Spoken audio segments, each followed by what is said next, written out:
Hi guys, so in this video I'm going to talk about the kernels in support vector machine model. So first of all, kernels are, if we talk about the definition, it's a way of computing dot product between two vectors in some feature space. We can also call them generalized dot products. I'll talk more about it in our in further discussion. And we use kernel generally in Python like this. In this statement, like we have this kernel parameter in this bracket. So we give our kernel value here, kernel name here, when we use in Python model. I'll talk about this more when I actually show you how to implement this in Python on the video. So now data, when we talk about data, we have generally we have two kinds of data. One kind of data is which is linearly separable. Linearly separable, when I say, I can easily separate it between two classifications like this. I have two different classifications. I can easily separate it. I talked about this margin and this hyperplane with this tangent lines already in my previous video. So you can watch that previous video if you want to understand more about this concept. This is the middle line, this is tangent line, this is the margin which we have to maximize for our model to be most optimum. So now we have this, we can separate these two classifications easily through this middle line and these margin lines. That means we have this linear data, linearly separable data. Now this linearly separable, when we have linearly separable data, we use linear kernel. That's very intuitive. So when we have linearly separable data, we use this linear kernel. What is linearly separable data? We can easily classify it in different sets with this line or some other line in some other space, some other location, but we can easily separate it. So the only thing we have to do is maximize this margin to have the most optimum model. That's linearly separable data, and that's linear kernel which we use. The equation for linear kernel is this. It's a simple dot product between these two vectors. Now I'll talk more about this mathematics in my another video, because in this video I'm keeping it very simple, so that people who are not interested in mathematics behind it can just understand, can just have the basic understanding about the kernels, and they can just proceed to the Python programming. Now talking about dimensions, we can have two-dimensional model data, we can have three-dimensional data, we can have four-dimensional data. If we have two-dimensional data, this separation line is called a line. We already talked about this in our previous video.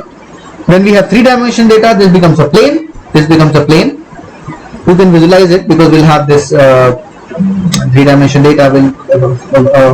Assuming we have this maybe a polynomial or a four-squared shape with height, width, and length. So something like this. I'll just show you how it looks like. For example, we have this box. If we have this box, so the separation line would become a plane in this, right? It will become a plane like this, right? Now that's about three-dimensional data. Now if we have more than three-dimensional data, can you visualize the separation area? So that will be a hyperplane. That will be a hyperplane. So here we could visualize it's a plane. Here we could definitely see it's a line. But if we have four-dimensional data, can you visualize that space? Please visualize that, and that will be fun to visualize actually. So and that is called a hyperplane. It's difficult to visualize, but yeah, you can always try to visualize. It will be fun. So that's the equation for linear kernel. And then when we do not have the linearly separable data, when we do not have a linearly separable data like this is not a linearly separable data. In that case, we have to make it linearly separable. We have to make it linearly separable by mapping the same data in higher dimension. So if you map the same data in a higher dimension, so maybe I cannot separate the data by a line, but maybe in perspective, when I actually increase the dimension, so in respect to that new dimension, maybe we are able to separate that data through that plane or hyperplane, because with respect to that new dimension, this data becomes separable. This is the equation of polynomial kernel. I'll talk about this mathematics in another video, as I mentioned earlier. So that's polynomial kernel, and in my opinion, when we have linearly separable data, we should always use linear kernel, and when we have non-linearly separable data, we should go for the other kernels like polynomial kernel or RBF kernel, which is also called Gaussian kernel. So when the data is not linearly separable, again we can also use RBF kernel or Gaussian kernel, whatever you want to say, and we make it linearly separable by mapping the data in infinite dimensional space. So you see the difference here. We are mapping it in a higher dimensional space. We can decide it through the power at which dimensional space we want to go in, but here we are mapping it to infinite dimensional space. This is the equation for RBF Gaussian kernel. Again, we'll talk about the mathematics in a different video. Now we generally use and we often use this Gaussian kernel or RBF kernel, and it is more suitable when we have no previous information about the data. When we have no previous information about the data. So when we have no previous information about the data, we use this RBF kernel, Gaussian kernel. Just make it a rule. Use it when we have no previous information about the data. Now let's see the differences between these three kernels. So if you talk about the learning time, of course RBF Gaussian kernel is best. It is most efficient, and linear kernel is best of all.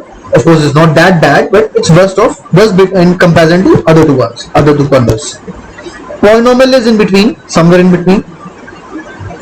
When we talk about the fitting data, of course, again RBF is best, linear is worst in comparison to other two kernels.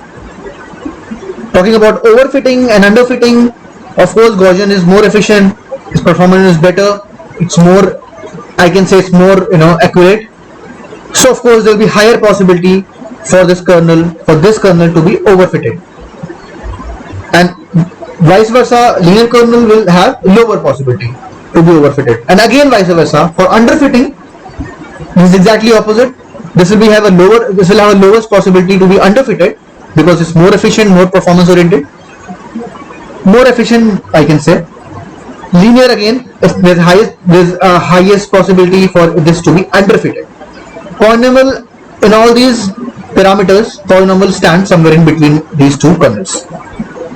As a rule, you can say that when we have a linearly separable data, we should first use linear kernel. When we have non-linearly separable data, we can definitely not use linear kernel. Then we should go to RBF kernel, because this is more efficient.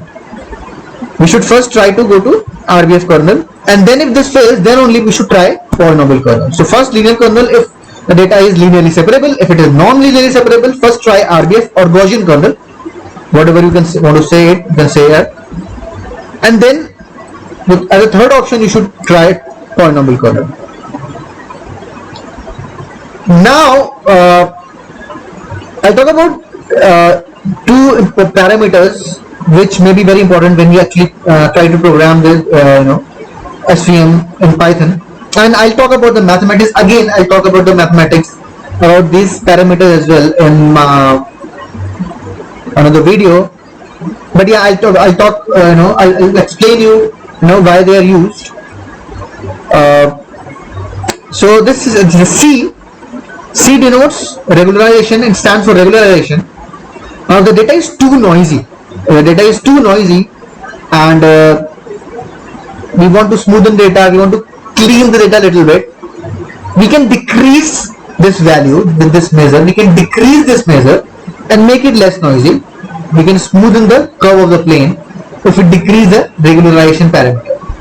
So if the C decreases, the data become less noisy. I'll write it down here. Less noisy. Now gamma.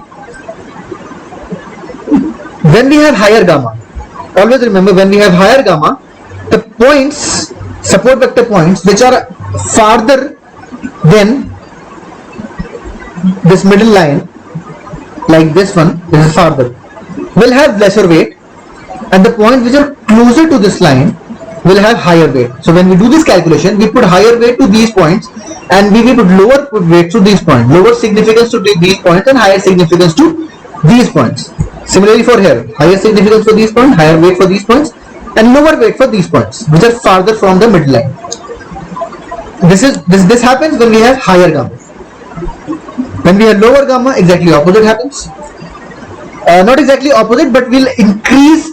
Of course, not exactly opposite, but will increase the weight slightly in this. As we increase the gamma, we slightly increase the weights for these points as well, till the time, till the limit when we have equal weights for all of them. So at 1 gamma, at the lowest gamma, will have equal weight for all of them, and equal weight for all of them in this set. But when we have higher gamma, as we increase gamma, the weights to the closer point, weights of the closer points increases.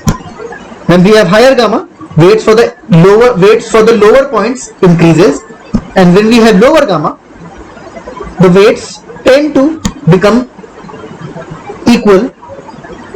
They will become equally weighted. These points will become equally weighted as we move towards lower and lower gamma, right? So again, if you have higher gamma, the points nearer to the middle line will have higher weight. When we have lower gamma, the weights will start becoming equal, and at one point when we have lowest gamma, the weights will be equal for all the points. So they all will be equally weighted then if we are at the lowest gamma. So I hope you understand the logic behind these two parameters, and you'll understand why this is important when we actually do the model, when we actually use it in Python. So for example, when we use gamma, when we think that the most significant values are near the middle line only, so if we increasing the weight in the nearest values, nearest points basically actually enhance the model's productivity, because the most valuable points, most significant points are nearer to the middle points, and the farther points are basically are the outliers, and we don't really require them, and we can have lesser weight for them. In that case, we can use higher gamma. So when we use higher gamma, these points will have lesser weight, which if in our case are outliers and we want to give more weights to them because we think they are giving most important points are here only and these are outliers again, in that case we can have higher gamma so that we can give more weight to these points and less weight to these points. So again, to clear the data, to make data less noisy, when we play with the dimensions, we can use regularization parameter, and of course we'll discuss more about these two parameters and other things when we actually start implementing this in Python. So for now I think this is enough understanding for you guys to jump to Python implementation. If you watch the previous video where I introduced the support vector machine and this video where I talk more about the kernels, I think you can actually implement this in Python easily. So in the next video, I'll show you how to implement this SVM in Python. I'll also make another additional video where I talk about the mathematics behind these concepts in more detail, and people who are interested in that mathematics can watch that video. For the other people, you can skip that video, but you should definitely watch the video where I show how to implement SVM in Python. So thank you as of now. Please subscribe. Please comment. Please do leave a comment if you have some opinion, some suggestion about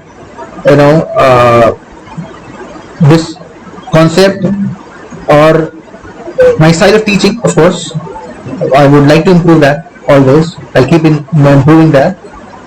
So okay, thank you.